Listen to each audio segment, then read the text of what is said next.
What's going on, everybody? Welcome to another episode here, the Side Guys Football Forum. I'm one of your co-hosts from the side, joined as always by my good friend, my good buddy, the other half of the Side Guys, with Tad the Side. And Tad, we are a week removed from the Super Bowl. So, I mean, this is sort of when people are starting to feel their football withdrawals. Have you sort of hit that yet or not yet? Well, just to put a quick correction, we're 2 weeks removed from the Super Bowl. There you go, even further away. Yeah, I exactly. sort of got my timelines mixed up there. But yeah, And so it's like, that's how far away we are. It's okay, baby. You know why? Because Max Duggan is going to take those Battle Hawks all the way to the UFL Championship, baby. Let's go. Go Hawks. Not if Chevin Cordero has anything to say. How dare you? So I think we're, season starts in end of March, right? Or March is it 30th, I believe? Okay, yeah, so end of March. Yeah. End of March. Okay, so yeah, if you're having the fifth ball withdrawals, that'll Go happen Hawks, at the baby! end of March. We obviously I'm having got withdrawals, though. To answer your question, yes, I'm having withdrawals. The combine is starting up at the end of next week. We'll have free agency a couple weeks after that. Obviously, we'll have the NFL draft at the end of April. So, I mean, there are some things happening on the course of the NFL timeline. But just, yeah, as far as like pure NFL football action, we're not going to get that until August, if you want to count the preseason games. But it's like, yeah, that's, here or there. Some people like it, some people don't like it, right? So the Aaron Hernandez show is pretty good. There's some football in there. Horrible casting for Urban Meyer, by the way. Horrible casting. But yeah, guys, in case you are missing football action, that doesn't mean you have to miss out on all your betting action because, yeah, Underdog Fantasy has you covered with everything when it comes to football. Obviously, when that's going on, don't have that going on. But yeah, definitely when the UFL starts up, you can bet on that. You got the NBA second half of action going on in a couple of days here. You got the NHL going on. They got the Four Nations face-off. After that, it's over. The second half, the NHL season will begin. We got MLB baseball. We got pitchers and catchers have already reported. We'll get spring training games starting this weekend. So the MLB season is right around the corner as well. Right around when that UFL season starts, that's when we'll have MLB baseball as well, guys. MMA, boxing, got you covered across all fronts when it comes to your betting. Whatever you're comfortable betting on, they got you covered there. Take advantage. Use our promo code DESAI, DESAI. You could double up on your initial deposit of $10 or more, up to $500, courtesy of our good friends at Underdog Fantasy. You use the website, very easy to use there, as well as the apps, both on Apple and Android devices. Very user-friendly, very easy to use there as well, guys. So take advantage of our promo code. That promo code, once again, is DESAI, DESAI. Double up on your initial deposit of $10 or more, up to $500, courtesy of our good friends at Underdog Fantasy. So, Ted, as mentioned, we have the tag deadline is going to be happening. I think it's at the end of next week, but that's going to be happening like in a couple weeks. It's around the same time as the combine. That's when you have to designate your tags for specific players. So, rumors are that T. Higgins is supposed to be tagged or whatever. But a couple weeks after that, we'll have NFL free agency. So I think me and Tad wanted to dive in to some of the more interesting free agents that will be up for, signing new contracts with new teams, maybe re-signing with the original teams. So these are not, the top most free agents. These are just guys that maybe have the most interesting storylines heading into their free agent potential here in this upcoming offseason. So, Tad, we both decided to pick 5 most free agency agents. So we have different lists here as far as who we think are the most interesting free agents. So why don't you give me your list of 5, and doesn't have to be in any particular order. Okay, so I will give you like a live reaction as I was doing research for this. I was just like, okay, let's see, top 5 free agents. Okay, yeah, no, he looks good. Really? Well, I mean, they got re-signed him. Really? Well, then where could he go? Really? And after the third really, I was like, yeah, he made a list. And that is Ronnie Stanley. Okay. Ronnie Stanley. Really? Yeah. Ronnie Stanley is arguably, if not the best. I said it right. It's Ronnie Stanley. No, you said Rodley Stanley. Ronnie Stanley. That's his name.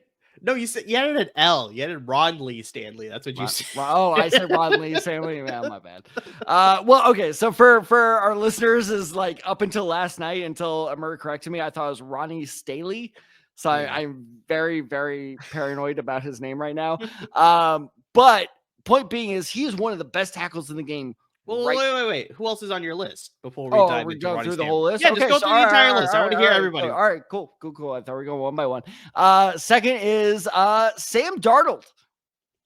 Sam Darnold is an interesting one. The okay. wild card of the offseason. To see offseason. who else you have there. Yeah. Justin Fields. Justin Fields is a pretty interesting one for sure. That's a great one. Yeah. Amari Cooper. I don't know how I feel about that one, but let's see who your last one is. Aaron Jones. Aaron Jones is actually okay. I'll take it. I don't know why he's on that list. I don't know why he's on this list. To be honest with you, I don't think he's that interesting. So actually, I want you. I want you to start with Aaron Jones because I don't think he's one of the more interesting free agents of this free agent class. So it's like, yeah. Okay. All right. Literally, my first note on him is why is this guy so undervalued? That's fair. Why? But okay. So let me. I'll kick it back to you. Why do you not have Aaron Jones in your top 5? Because I don't understand why so many people are so. Because I have seen this discussion around him of like, it's Aaron Jones. Like, yeah, you may get something here or there. The dude had 1,200 yards last season. Like, what is happening? I hit an octave higher on that because I did because he is so good. Like, why is everyone? But I don't understand. Why is everyone doubting him? Please help me understand this. So you're asking a separate question. So is Aaron Jones still an attractive free agent? Yes. Obviously, all the metrics that you mentioned, and he still has all the production value there. Now, if you're asking me who's the most interesting free agent, it is not Aaron Jones. Whoa. There are so many other names on this list. The most interesting, but he does break the top 5, and I will tell you why. Is because that is a fat. I mean, let's go to your I'm sorry, dude, but your boy McLaughlin's done or whatever the hell his name is in Denver. If Aaron Jones goes to Denver with Bo Nix, like that is a massive shift of potential, talent in the AFC West, where all of a sudden now it looks like the Chargers may be, hey, we could upset the Chiefs. Now the Broncos are up in there too. Or you look at, I don't know, someone like the Dolphins. Let's say the Dolphins sign him. I mean, that's they won't. But they could. That's what I mean. They won't. They could. I will guarantee you he will not sign with Miami. Point being is Aaron Jones is still a difference maker. And I think I'm not denying that.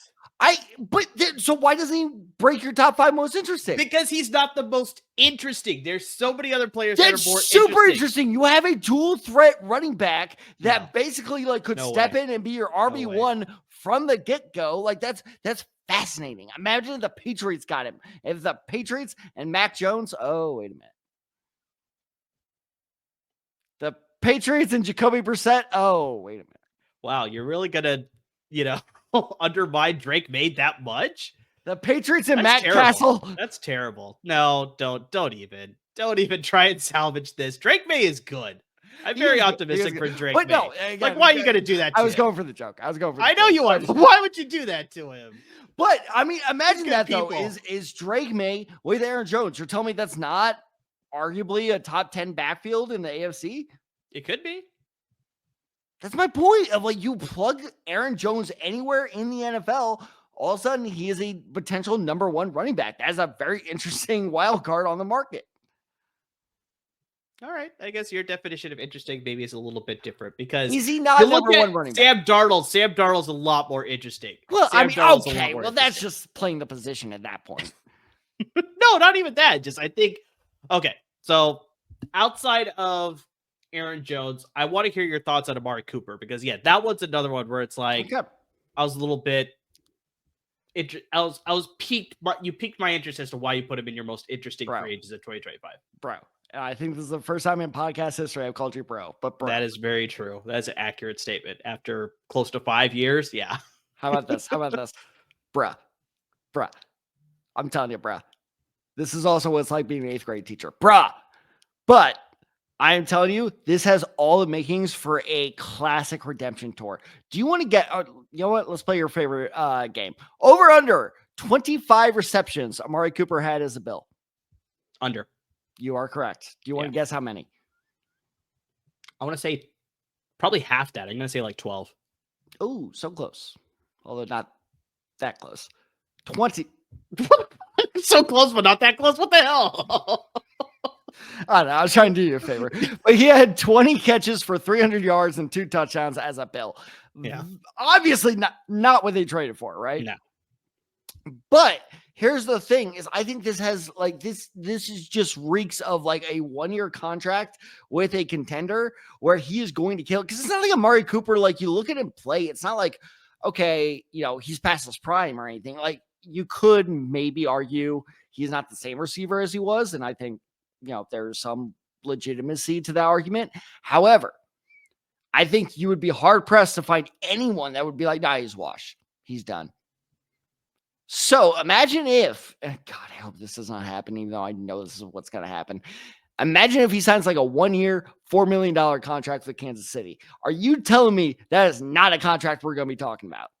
No, I think a lot of people will sort of put it into the, you know, main talking points of all their various talk shows as far as like, oh, Kansas City's trying to rebuild their wide receiver room, because that was a big thing that we were talking about, especially when we were doing our fantasy coverage, that outside of Travis Kelce, it was like, who are you trusting in this pass offense that Patrick Mahomes can sort of rely on? He had Rashee Rice, but then obviously he suffered his season-ending injury, so we had like, what, I think a month of Rashee Rice, and then he obviously went out for the rest of the season, so it's like Xavier Worthy a little bit every so often, so it's just like, yeah, I think, you know, adding a guy like Amari Cooper, you sort of look at that, it's just like, are they trying to go back to the Chiefs of old, where it's like that offense was just, you know, scoring, you know, 40 plus points every single game? It's like, that's the type of offense that they want to go back to. It's like, I wonder if that would sort of, you know, resurface again with the signing like Amari Cooper.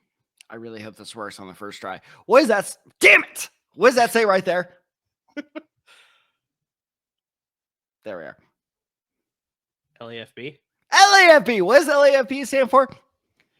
Los Angeles fan base now. It's fan not base, just football. Yeah. No, that's a good point. We will get to that at the end of the show, by the way. Yes, but how about this?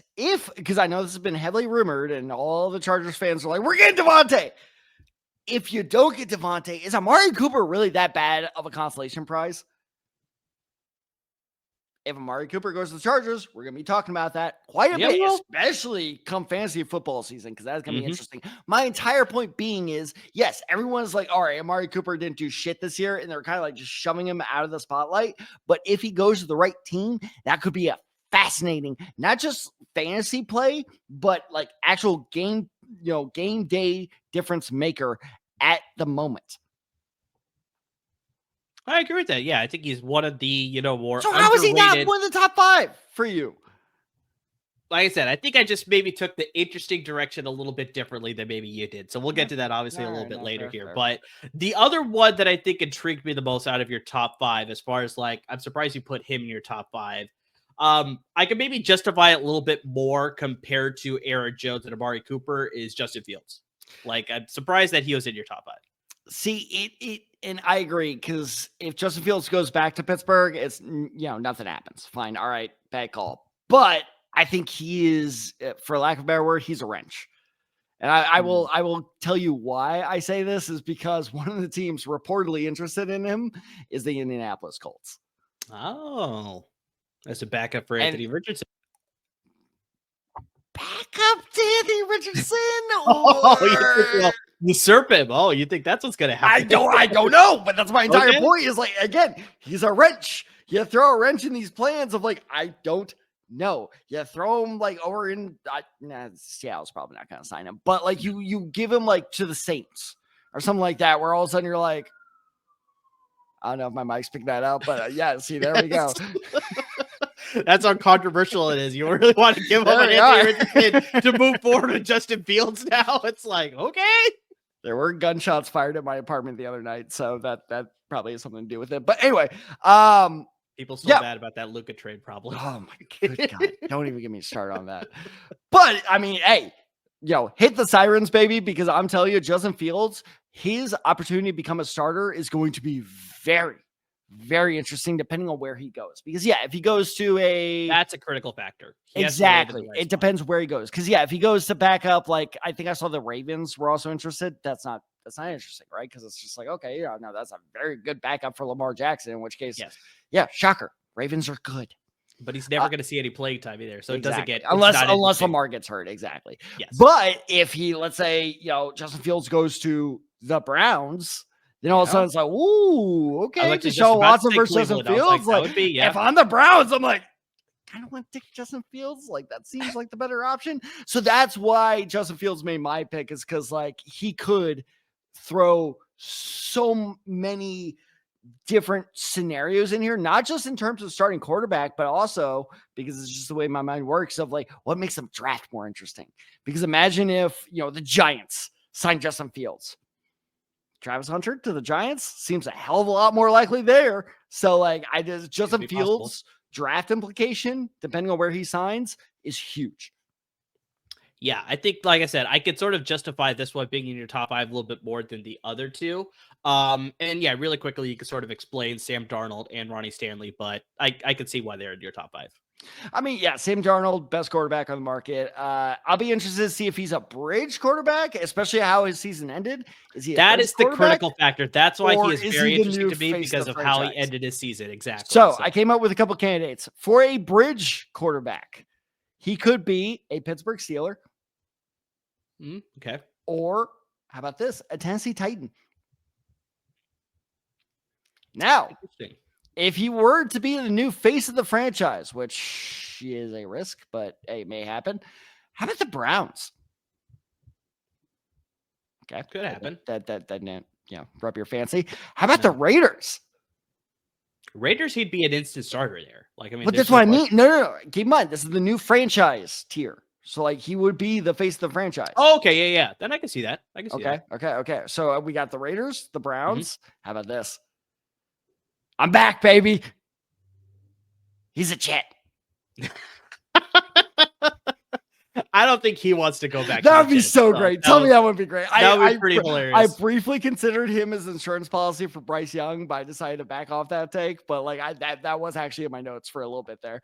They re-signed Andy Dalton, so there's no chance that he goes back to Carolina either. But you know what would be actually pretty interesting? Speaking of LAFB Network, like what if he goes to the Rams, especially with all this talk about no, whoa, time out. I'm so sorry. I thought I was a crazy person for saying that Matthew Stafford might be on the move. I thought I was insane.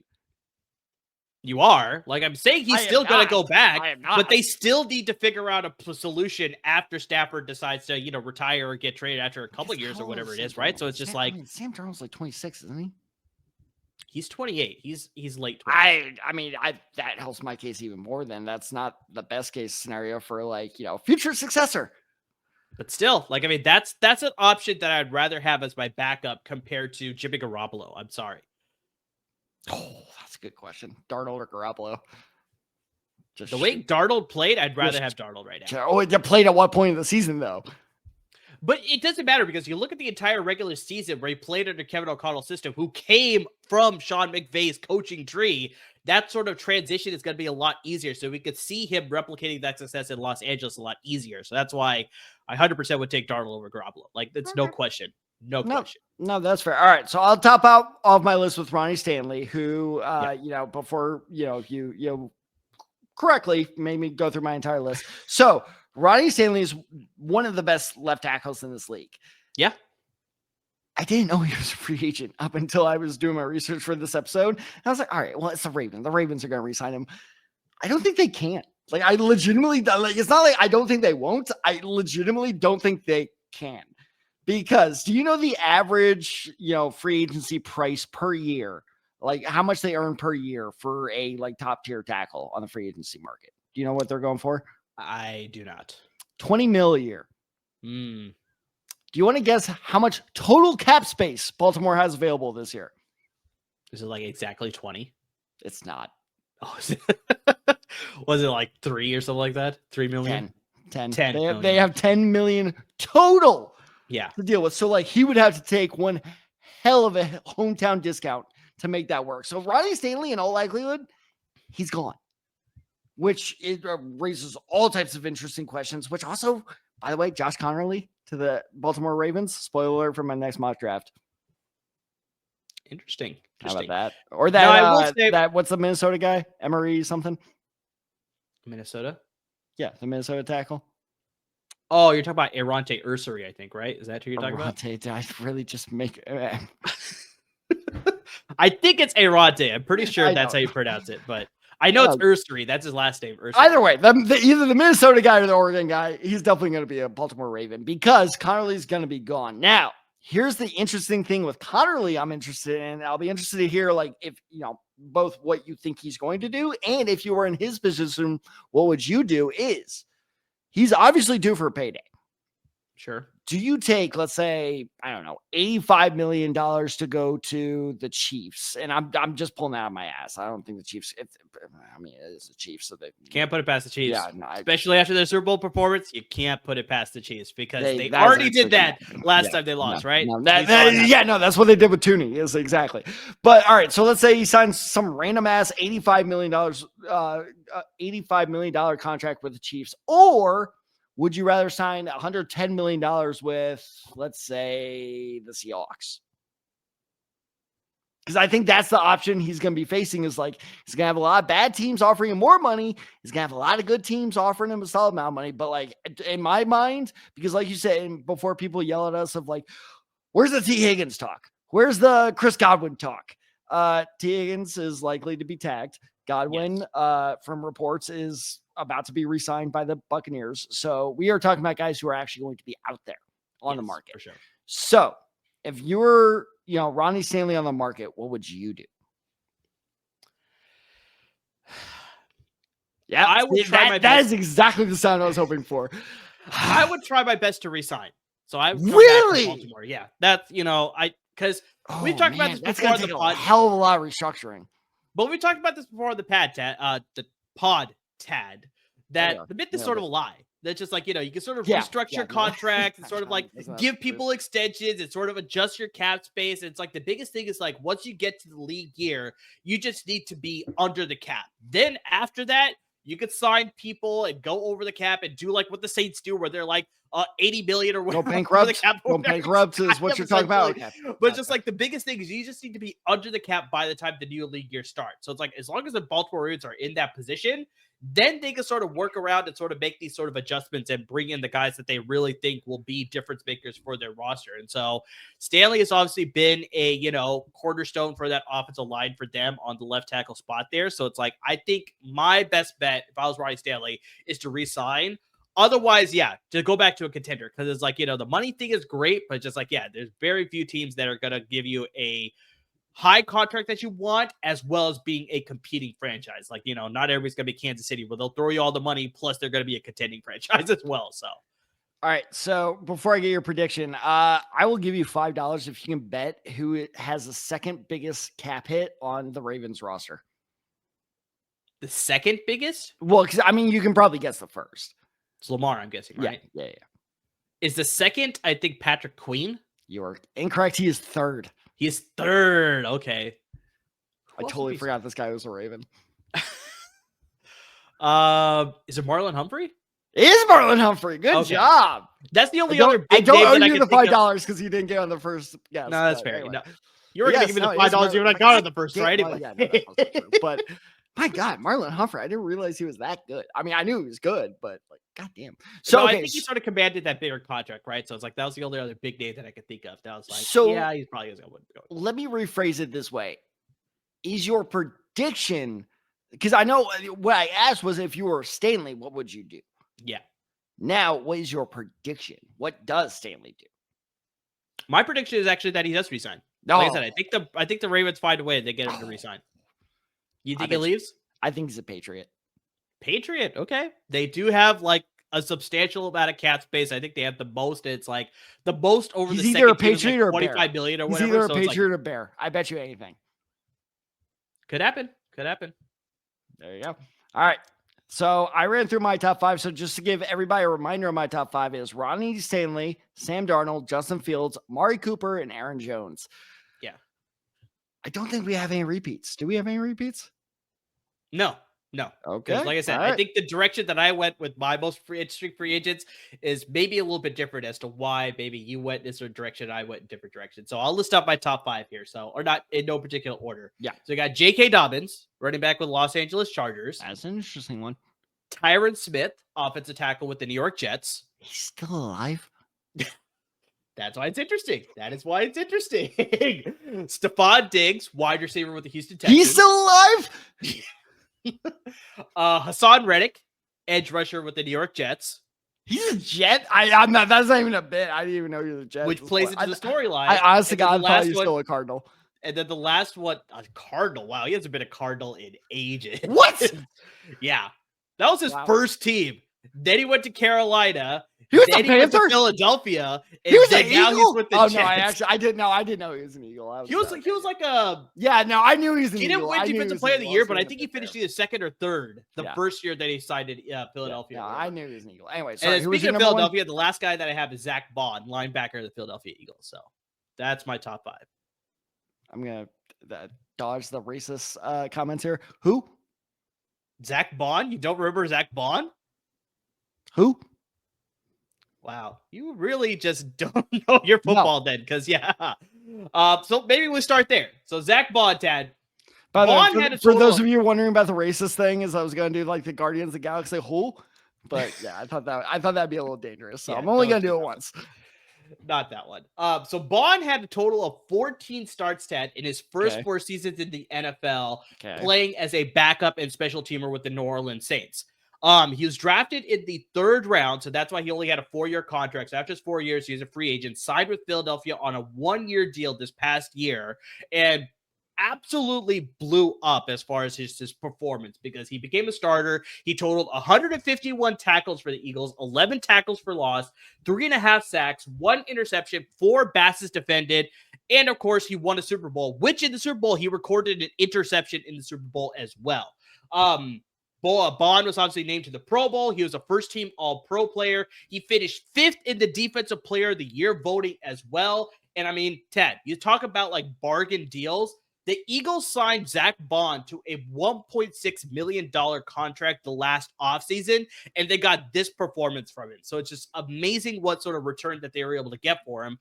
But this is why it's the most interesting to me, because you look at what he was doing in New Orleans, they didn't see, maybe they just didn't see it because they barely gave him any playing time. Like I said, mainly used him as a special teamer, only 14 starts over course 4 seasons. They drafted this guy in the 3rd round. So it's like, you'd think there's a reason why they drafted him that high. That's like, they probably saw something there, but less we talk about the Saints and their issues with their roster, probably the better here. But they let him go. He signed a cheap deal. He absolutely blew it up with the Philadelphia Eagles, won himself a ring. But now the thing is just, did he price himself out of Philadelphia's, range to sort of re-sign him? Because that's the biggest thing. So, the Eagles would be smart to re-sign him because then he can sort of play another year under Vic Fangio's defense. He absolutely, killed it there. So it's like, that's the hope for Eagles fans and probably, himself. I think that's probably where you'll find the most success. So it's like very similar to like, we didn't dive into it too much, obviously, because it was a very obvious selection, but it's like Sam Darnold in free agency. So it's like he had the amazing regular season. Then he had those 2 games at the very end where it's just like, okay, this is the Sam Darnold we saw more of compared to the regular season that we saw in Minnesota, right? So it's the same thing here with Zach Bond. So it's like, did he kill it because he was in Vic Fangio's system? Or is this his potential? And now if he signs a big contract somewhere else, he could still be the same guy. So that's why he is the most interesting free agent for me as to why he made my top 5. But yeah, he's going to be. All right. So real quick, couple things. First off, I can absolutely see this guy getting a massive contract because you see every year where the Super Bowl winners get poached. They get absolutely poached. And the biggest year, I'm going to need your, okay, Malcolm, I have a better example for you. Okay. I have one example. I'm going to need your help with the second one. Okay. Because this is the year that sticks out to me where it was like, yeah, the defense was kind of like they were good, but they were overrated and good. God, everybody's getting overpaid, is when the Ravens beat your 49ers. Do you remember who signed with the Browns that year in that offseason? Yeah, we talk about this. We've actually surprisingly talked about it quite a bit, but yeah, Paul Kruger. Paul Kruger signed like $100 million with Cleveland because he had like 2 sacks next to nothing in Cleveland. He did next to nothing. No, it wasn't next to nothing. He did nothing.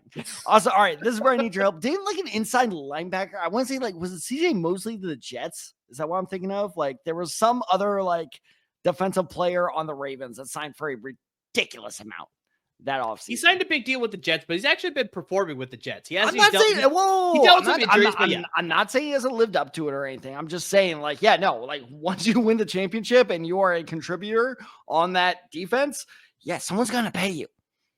Yeah, but mostly it was never in a Super Bowl with the Ravens. That was he not? Okay. He just he was just playing really well for them, and then he cashed in. I need to look it up because there was some other player that got paid like just a massive amount. I was just like, what the hell's happening there? But anyway, how about this for a stat? Do you want to guess how many sorry, this is insane. How many forced fumbles that Bond had with the Saints? With the Saints? With the Saints. I want to say 3? 0. 0. Yeah, that's fair. Do you want to guess how many he had with the Eagles? I think 4 or 5. 5. Yeah. That dude's going to make like $50 million this year. But like I said, that's the thing. So it's just like, was he a perfect fit for this system, or does Probably. he now have this potential and he could sort of play that same level anywhere else? Because last note that I have on him is that, yeah, he's going to be 28 this coming this offseason. So starting the season, he'll be 28. So it's like he's entering his prime years, especially like this is the perfect time to have the season that he had. Peak of the prime. Yeah. So it's like, I think this is his last chance to get a big contract. So it's like, yeah, whether he wants to sort of take that, quote unquote hometown discount with Philadelphia, or whether he wants to cash in, kind of like we're talking about with Ronnie Stanley. So it's like, do you want to take that big contract because this is your only chance to, or is it better that's like you want to go to a team that, you sort of had the team fit there, whether that's Philadelphia, whether it's somebody else, to take maybe a lesser contract. So that's going to be very interesting to see. But you look at teams that probably could use a player like Zach Bond. You got to actually, it's funny. Indianapolis is on my list. So they are on your list. I'm sorry. I didn't look at your list. I'm sorry. The Colts are actually on my list. So yeah, the Colts are on there. I'd hate to see it, but the Baltimore Ravens could very much be in play there if they figure out something there. The Patriots have to be out there because they have the most money and they need some help on their defense, especially with Mike Vrabel now as their head coach. I can see them going in that direction. The Arizona Cardinals, they need help all over their roster as well. They could definitely get an upgrade Zach Bond. And honestly, if the Niners don't re-sign Drake Greenlaw, Zach Bond would be a perfect replacement, especially if they're trying to go. Whoa. I have a major problem with that last one. What's that? You have a superstar in the waiting, my friend. Yeah, so I mean, in case they feel like they want to upgrade over D. Winters, then there's no such thing as upgrading over D. Winters. Okay, fine. D. Winters for Indianapolis Colts first round pick. Let's do it. Do it for Mustafa. Fine, I'll throw in Mustafa. I'll give you Mustafa and D. Winters for first round pick. All right, done. Done. I will do that. I will 100%. You're a little bit too over the moon for Malik Mustafa. Malik Mustafa. He's so good. Is he though? I need a safety. I need someone in my you need more of his tape. Oh my gosh. But yeah, so Zach Bond, like I said, that was a perfect place to start. I don't know if anybody on the list that I listed is there. Now, I will say this. He does reek of, that player who just really benefited in the system, because again, we have quite the track record. And as I pointed out, of like his, time in New Orleans, not saying it was bad. It was fine. It was good. It was fine. And then all of a sudden he goes to Philadelphia. It's like, oh my God, this dude's fucking amazing. Instant red flag to me. I'm just like, instant red flag. I'm just like, no. And that's what blows my mind with NFL GMs, where it's just like, how are you not smarter than this? Like, how can you not see? You are paid millions of dollars to see patterns. And for me, I can see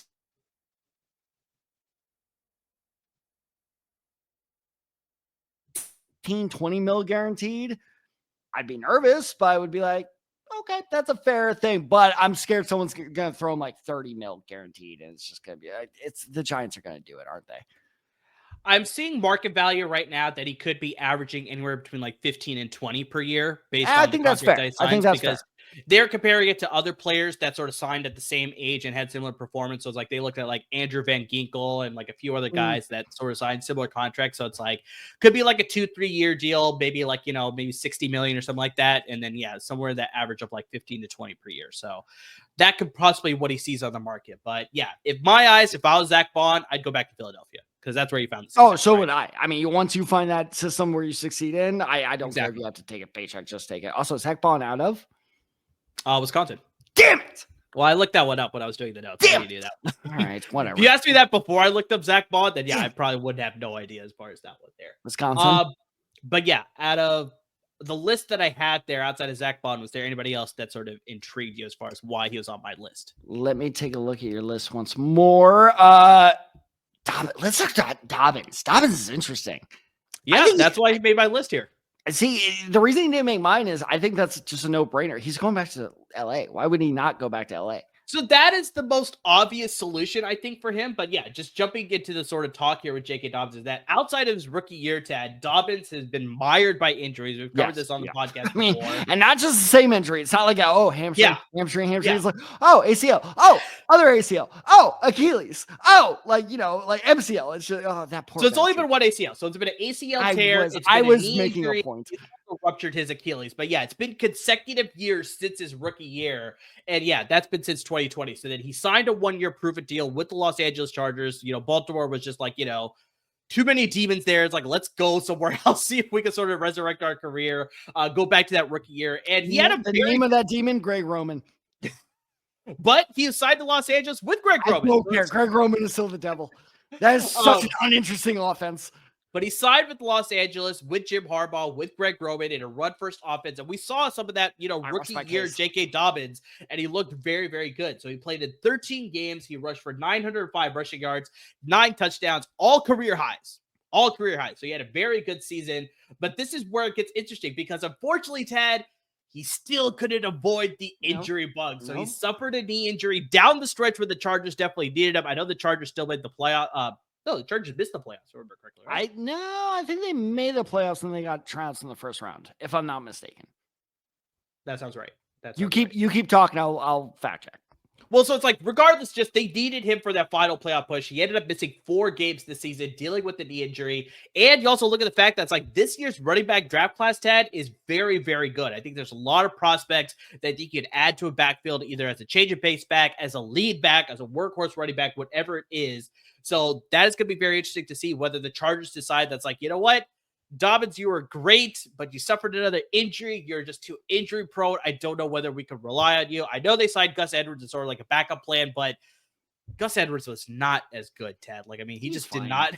He's fine. I mean, he's what you want to have a backup running back, right? Like, so that's exactly what it is. So it's like when they had to rely on him as the starter, though, like with Dobbins out, it just wasn't the same sort of level of production you can get for that running game. So big thing for Dobbins, though, is that he does have age on his side still. He's only 26 entering the offseason. Yeah.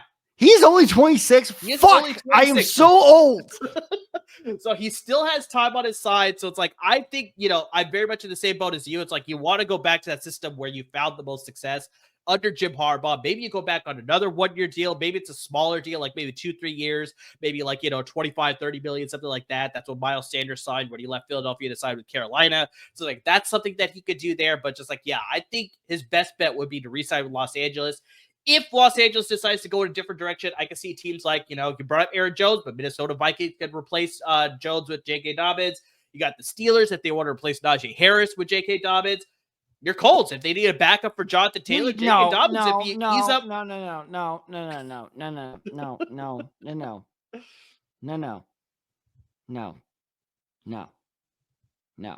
I can Absolutely see it. not. I can see it. The Dallas Cowboys, obviously, they need help with their running game, so they could definitely add him to their backfield. And the Las Vegas Raiders, they had a lot of issues in their running game. What don't the Raiders need? Yeah, that's fair. So they could be very much in play for J.K. Dobbins as well. But yeah, he intrigues me the most because he had a good season, Tad, but still, he can't avoid that injury bug. He just got hurt again. I will say, so the Chargers did make the playoffs. They lost to the Houston Texans. Yes, that's what it was. And that was not a very close game. It was not. I remember it now. Yeah. I remember it now. Yes. No. All right. So I think if I was not Gus Edwards, sorry, if I was J.K. Dobbins, there you go. Mix them up. I would absolutely go back to LA. And here's why is because you know what this reminds me a lot of is last year. It's funny. I saw a tweet about this. I think it was yesterday where everyone was like, remember this? And it was like the Jets got Aaron Rodgers, Dalvin Cook, and like someone else. And it was just like, wow, I forgot about the whole Dalvin Cook, like Jets thing. Yeah. Of like, wow, that could happen. Of like, you got to be careful as running back. If you go to a new team that doesn't trust you, you very quickly could get buried and or cut. So I think that, yeah, if I'm J.K. Dobbins, I'm playing the same card. I'm going back to LA. I'm not sure if he will because I could see, again, a team like Denver throwing a ton of money at him because they just don't want to deal with the running back situation. Because the running back draft class this year, it's very top heavy. It's not fair. I mean, you've got the offensive side. Correct me if I'm wrong. From what I've seen, there's not a whole lot of depth there. It's actually a pretty strong class. Like I said, there's some good guys at the top. Right. There's a lot of guys in the middle that you get in. So it's like, yeah, I actually like this year's draft class. I can't stop. Who's your number 2 running back? Cameron Scatterbo. Out of? Arizona State. Oh, that kid. Yeah. Okay. See, I'm still in the stage of like, oh yeah, the school kid. I'm still learning the names, but okay. Yeah, fair enough. But point being is, I think, yeah, if he was smart, he would go back to LA. Yeah, I think that's the smart choice for sure there. But yeah, so that's why he intrigues me a lot as far as. So Tyron Smith is still playing, huh? He's still playing. He's still sticking around. He's still there. ACL still intact. So that's the big thing with him is that, you know, when Tyron Smith is healthy, I mean, this guy, Tad, was a Pro Bowler from 2013 to 2019. He made the All-Pro team in 5 seasons, including most recently in 2023, his last season in Dallas. So, I mean, this guy has the talent. I'm so sorry. Guess how old I was in 2013? 23? I was 18. 18. Wow. Yeah. Oh, Tyron Smith is old. Anyway, keep going. He is an old man for sure. So it's like, yeah, but the biggest thing that's sort of hurting Tyron Smith, quite literally, is that since 2020, this is his last few years with Dallas, and then his last year with the New York Jets, in 2024, is that he's been dealing with a lot of injuries. So he's been dealing with neck injuries. He's had ankle injuries. He had a torn hamstring a couple seasons ago. And so he's played out of a possible. So he's essentially Frankenstein's monster out there, where it's just like stitch all these body parts together. Like, he needs a shoulder. Little bit, very much in that case. That is the case with him. But yeah, so it's like you look out of a possible 84 games since 2020. He's only played in 40 of them. So that is less than half of the games that he has played in because he's been dealing with injuries. But like I said, when he's healthy, he can be a dominant tackle in this league. But that is the big thing. Can he overcome those injuries? Because, yeah, I think with all the things that we saw in New York, you know, they're obviously moving in a different direction with Aaron Rodgers being cut, Devontae Adams being cut most likely or traded, whatever it is. They're possibly going to be looking at different directions. So they want to get younger as opposed to retain some of these, you know, older pieces, older veterans here. So yeah, Tyron Smith could very much be playing in a different location here. So you look at teams that could be interested. Cleveland Browns need to upgrade their offensive line. You got the Baltimore Ravens. The Ravens makes more. That would be a great Stanley replacement. If the Ravens decide to move on from Ronnie Stanley, they could bring in a veteran like Tyron Smith. Los Angeles Rams could definitely use a better tackle with a veteran experience there if they want to try and make one more final push with Matthew Stafford under helm for the Los Angeles Rams, not playing for somebody else. Obviously, I have to mention New England Patriots, all the money that they have, they could definitely use a guy that can sort of anchor the left tackle there, maybe trade up some of the younger guys. And then, of course, we talked about before, but the Kansas City Chiefs could very much be a team where it's like, you know what? We need these guys. They can't keep getting away with this. I can very much see them being like, you know what? We just need a guy to sort of anchor this for maybe 1 or 2 years. Then you can retire with the ring sort of situation. I can see him possibly being a candidate to side with the Kansas City Chiefs. Okay. Stefon Diggs, the hell wrong with you? He's going back to the Texans, dude. Like, if it wasn't for the torn ACL, I would give it to you, right? Like, oh, that's an interesting name to keep an eye on. Exactly, kind of like what we were talking about earlier. But the fact that he tore his ACL, like, the Texans need him. He needs them. Like, it's just that's it's locking in right now. Do the Texans need him? That's the thing let me dive into that. So, since entering the league in 2015, Ted, he has been one of the more productive receivers in the NFL. He is one of 9 active players, Ted, with over 10,000 receiving yards. He achieved that mark with the Houston Texans most recently. He's been a healthy receiver his entire career. I thought you were going to have me name the other 8. I got very nervous. I would do that to you. Thank you. Yes, you would. I mean, I guess I could. Yes, you absolutely would. I decided this one. I'll let you slide on this one. I appreciate it. Anyway, keep on going. But he's been a healthy receiver his entire career as well. He's very rarely missed time. But this, you already brought it up. This last season, he suffered a season-ending ACL injury on a non-contact injury back in week 8. So his recovery time is going to be very interesting. How it goes over the course of the summer, as well as will he have to miss any time to start the beginning of the 2025 season. This was troublesome for the Texans because they were without Stefon Diggs as well as Nico Collins for a good portion of the season. This affected CJ Stroud's performance. But they don't need Stefon Diggs. It's okay. They had 3 receivers out with major injuries. It's fine. So yeah, Collins, obviously, he was out for a majority of the season. Tank Dell was out for a good portion of the season. So this affected CJ Stroud's performance. A reunion, like I said, I'm not putting it out of play that the reunion with the Texans is in play, but clearly you saw that even once Diggs was healthy in the playoffs specifically too, Collins is the main target for CJ Stroud. So it's like, is Diggs comfortable taking on that secondary role? Because we've seen he's been traded out by 2 teams in his sort of like quote unquote prime. He got traded from Minnesota to Buffalo when he was still a productive receiver. He had killer years in Buffalo. Buffalo then ended up shipping him off to Houston then because they are dealing with a lot of just, there's locker room dynamics as far as just, him being a guy that wants to ball all the time, Josh Allen making sort of those offhand remarks about like, it's nice to be in an offense where one guy's not commanding the ball all the time. So it's like, you have to speak about these things a little bit as far as whether the Houston Texans might have seen that as well potentially here in his 1 year in Houston. So yes, they definitely need the depth, but it's like, maybe they go younger because Stefon Diggs is entering his 32nd year, age 32 season, excuse me. That's what I want to say. Not his 32nd year. That'd be amazing. I'm so sorry. Stefon Diggs is 32. If I remember correctly, if I saw the math, yeah. Fuck, we are old. I'm pretty sure. Let me God damn it. one here. I will double check that right now. God. Also, throwback here. Do you remember when Mike Williams went to school? Mike Williams is a Clemson player, right? Yeah. 31. So he'll be 31 starting the season. He'll be 31. Damn it, we are so old. But yeah, like I said, I think you look at the locker room dynamics, you look at Houston, Joe Mixon had a fantastic season, so it's like maybe they don't need to rely on so many pass catchers. Tank Dell will eventually come back healthy. This wide receiver class in the draft is going to be good. They can add some depth that way. Maybe they sign like, a low-key free agent at the wide receiver position in free agency, get a little cheaper there as well. So it's like, I don't know if necessarily Stefon Diggs is the answer to go back to Houston. It's very much in the play there that he could go back. But you look at other teams, I'm hearing a lot of rumors, Ted, that he may want to go play with his brother in Dallas, and the Dallas Cowboys may be interested in him. You got the New England Patriots as well. They need some pass catchers for Drake May. The Tennessee Titans, they don't really have a productive wide receiver 1. I mean, Calvin really had a good season, but I wouldn't say a great season. So maybe Stefon Diggs can really pair up with him. Treylon Burks, we already spoke about, just he's been absolutely a bust since he's been drafted by the Titans. We talked about, Amari Cooper signed with the Chiefs, but maybe Stefon Diggs signs with the Chiefs as far as an addition there. That could be very much a play. And, of course, you have to throw it out there. The Raiders could definitely add another playmaker on the outside there with Stefon Diggs there. So I think there's more attractive options in free agency compared to Houston. That's why I think Stefon Diggs will leave. I mean, you said this, but if the Texans sign Loki, I mean, then you can, you have time travel. Low-key, not Loki. You had the whole multi-dimension kind of thing going on. I mean, there's a lot of power there if they were to sign Loki. If they're signing anybody, it's Alligator Loki, that's for sure. The hell is an alligator doing here?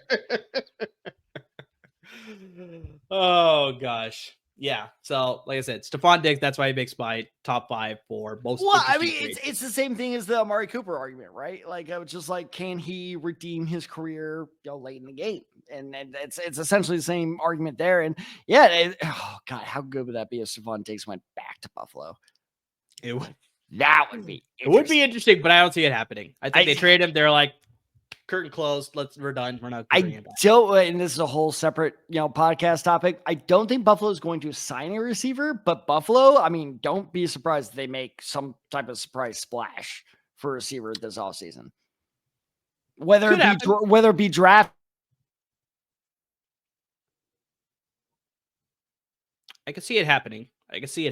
But yeah, I don't know. It could go in a different direction too. So we'll see. Abuka. Could happen. Baldwin. Is that his name? Luther Baldwin, right? Burden. Luther Burden the third. Damn it. Who am I thinking of with Baldwin? There's some Baldwin in there. Maybe you're thinking of Jonathan Baldwin, the bust. Oh, God, no, I'm not thinking of that. Out of what school? Jonathan Baldwin went to... Oh, I will be so impressed if you know this. How do I know this? This is sad that I know this. I have no idea. Cincinnati? Pitt. Wow. Yeah, I never would have guessed that one. Pitt what? Panthers. That's an easy Damn it! You can't question me on mascots. I know pretty much all the mascots. But Tad, really quickly to touch on the other... New Mexico. Aggies. No, you are incorrect. That's New Mexico State.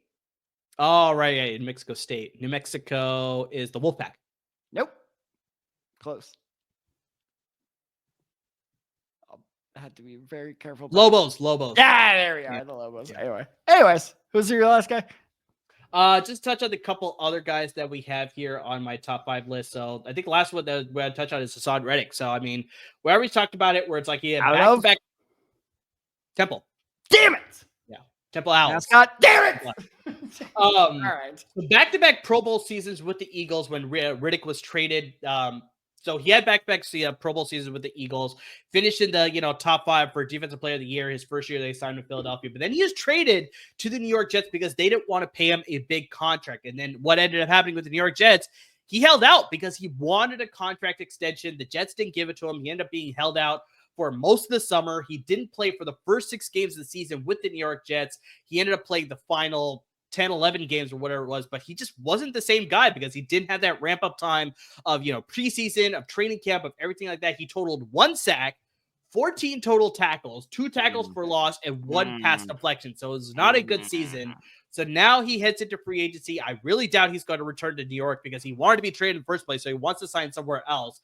But you just wonder where it's like we saw some of these. Now, I know he played some of the season, so it's not like, Le'Veon Bell situation. It's not a Deshaun Watson situation. It's not like a Julio Jones, Calvin Ridley situation. It's not anything like that where it's like they took a full, close to a year off of football and then they're trying to return to form. But you still look at the fact that he played half the year. He wasn't the same guy. You wonder about the locker room dynamic. You wonder if he's going to be asking for too much money because he was looking for a contract extension with Philadelphia as well as New York. So it's like, is he going to command too much money and then price himself out for majority of free agency? And then he's going to have to sign some sort of lackluster deal towards the end where it's like preseason's already beginning sort of thing. I can see that happening. But it's like you look at teams that may be interested in signing a pass rusher. Indianapolis. Indianapolis is not one of the teams I listed on this one. Well, they should be, but anyway. The Detroit Lions, they could get that's a good one. I just saw earlier today on ESPN them be like Myles Garrett and Aiden Hutchinson. I'm like, oh, good God. Well, they have to rumor everything right there. Well, So it's like Detroit Lions could be in play. The Dallas Cowboys, if they can't figure anything out with Micah Parsons, it's the Dallas Cowboys. They're not going to do shit. But anyway, you never know. A return to Philadelphia. Dallas, yes, I do. A return to Philadelphia could be very much in play because he is from the Philly area, so that's why he actually found a lot of success there. So, and they're losing Josh Sweat this offseason in all likelihood. So, well, he's a free agent. No, that's what I'm saying. Josh Sweat's a free agent, so they need to bring in someone to replace him. So that would, if they don't resign him, exactly. Yeah. So that's a good replacement there. And the last team, Tad, I had to add it because they need pass rush for sure. San Francisco. They definitely could possibly sign him. I hate you. I hate you. Did you see? Well, so to give our listeners and viewers a little background info, this is not the original format we were going to do this episode. We were going to do, you didn't have to agree that vehemently, but it's okay, fine. It was my fault. We changed the episode format. Anyway, it wasn't your fault. It wasn't your fault. We were going to have you were defending me there. I don't know why I said shut up. I know. Seriously. Stop defending me. We were supposed to have a 6 That's not the dynamic of the show. We were supposed to have a 6 player. I don't know if you saw this report this morning. Reports are the Chargers are going to release Joey Bosa. Yeah, I saw that and before free agency too. So it's not even all the replies I saw on Twitter was like, would this be the first time 2 brothers play on the same line? I'm like, I swear to God, that happens. I swear to God. I'm not even a Rams fan anymore, and I still don't want that to happen. So it was a couple weeks ago when sort of these were all rumors still about whether the Chargers would trade Bosa or release him or whatever. Bosa's mother, she posted something on Instagram that's like would be nice, and she posted a picture of both Joey and Nick in Niners uniform. She's sort of like putting it out there in the universe. So it's like it could happen. Could happen. So wait, Nick Bosa's 97, right? Yes. But Joey Bosa is also 97, if I'm correct. Yeah, so I think in the image, I think she gave him 99, if I remember correctly. But yeah, it wasn't 297. It was like Nick Bosa was 97. Okay, no, but you can't do 99 because then you can't do the parent split thing. Because if you go, I guess you could go 7-9. No, that doesn't work. Yeah, see, because if you go 9-9, then it just looks like you're wearing Joey's jersey. You can't do 99, Joey. 9-9. 9-9.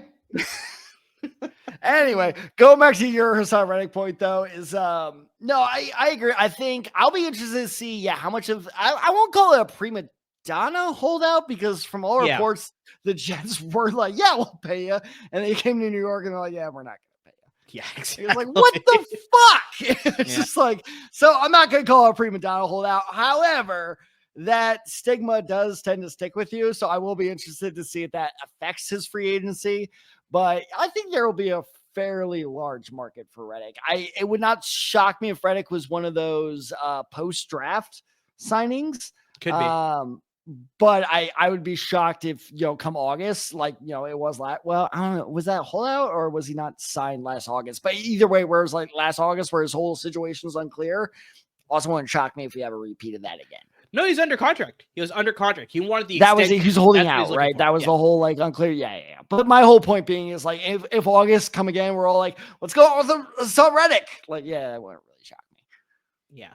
And I think the more interesting thing too is that, like, you look at the Jets, it's like how they did. Hold on. You know a team that could absolutely use him? Cincinnati Bengals. They're about to lose Trey Hendrickson.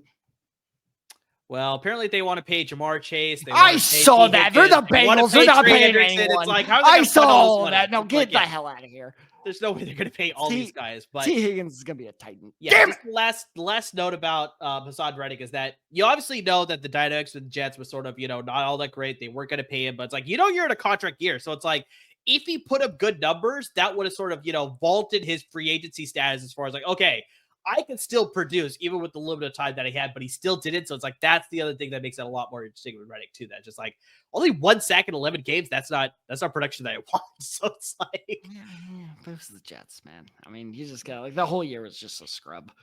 Yeah. All right, guys. So that is, like I said, a little bit of a preview as far as who we think are the most interesting free agents heading into the offseason this year. In just a, handful of weeks, we'll have free agency. So we'll get to see where all these guys are going to sign. But I mean, keep following us on social media, guys, because we're doing some free agency stuff here, but we're going to continue with all our draft coverage. You hit us up on all of our social media handles. You got me at On The Side 23. You got Ted Side 94. Got the show handle at The Side Guys, and of course on Instagram at The Side Guys as well. Like I mentioned, the combine is happening at the end of next week. We'll have pro days after that, and then of course the league year will begin. So guys, we got a lot of things to cover. We want to make sure you're staying up to date with everything there. Make sure you subscribe to our podcast as well, wherever you find your podcast, and subscribe to our YouTube channel as well, so you're always up to date with our podcast, both on YouTube as well as listening. And please, guys, we brought them up a couple of times already on the pod here, but make sure you're supporting our parent network at LAFB Network. They're giving you a lot of great content when it comes to the Rams and the Chargers and their offseason plans and their draft plans. They got you covered there, as well as the Bruins and the Trojans with all of the spring game and transfer portal stuff and new head coaching hires for USC. They got you covered with all of that. So lots of great content coming from a lot of great content producers. But Ted, it's not just football anymore. They got you covered when it comes to, we talked about that Luka trade that happened, shots fired in Ted's How dare you? Probably because the wound is still fresh. Luka being traded. So it's like they got that coverage as well with all your Lakers and Clippers coverage in the NBA, as well as when the season starts for the MLB, they'll have your Dodgers and Angels coverage as well. So lots of great content coming from them about all three of the big three there, the NBA, MLB, as well as NFL guys. So make sure you're supporting them, because without them, there would be no us. But to everybody who's already supporting us by, interacting with us on social media, by listening to our podcast, by watching our videos, by, just anywhere and everywhere that you supported the podcast, we really cannot thank you enough. Anthony Davis hasn't played a single fucking game. Why are you upset? You're a Heat fan. The Mavs are my second team, man. And plus, I'm mad at the Heat too, because we gave you Jimmy Butler for fucking free. Thank you so much for Wiggins, by the way. He's been great. You've been loving it. You've been wanting it. I've not wanted it. That is absolutely not true. Sure. No, it's okay. We got first round draft pick, though. I just fucking hate the NBA. That's why football is better. Anyway, if you agree with me on football is better, you should check out the Salute to Troy podcast hosted by Alro. That's good friend of the show, Alro. Well, good friend of you.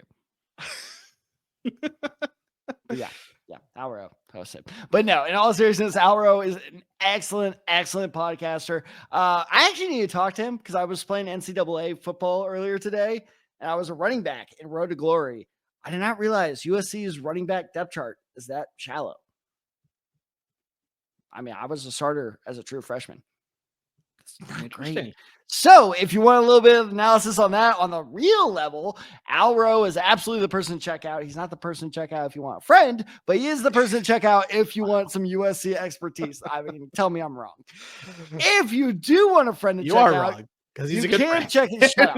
You can check out LA Confidential, hosted by very good friend of the show, Chauncey Talese. He breaks down all the best stuff, LA football related and pop culture related as well. So be sure to check that out as well. And as always, everyone, thank you so much for listening. Thank you so much for watching. And please stay safe, everyone.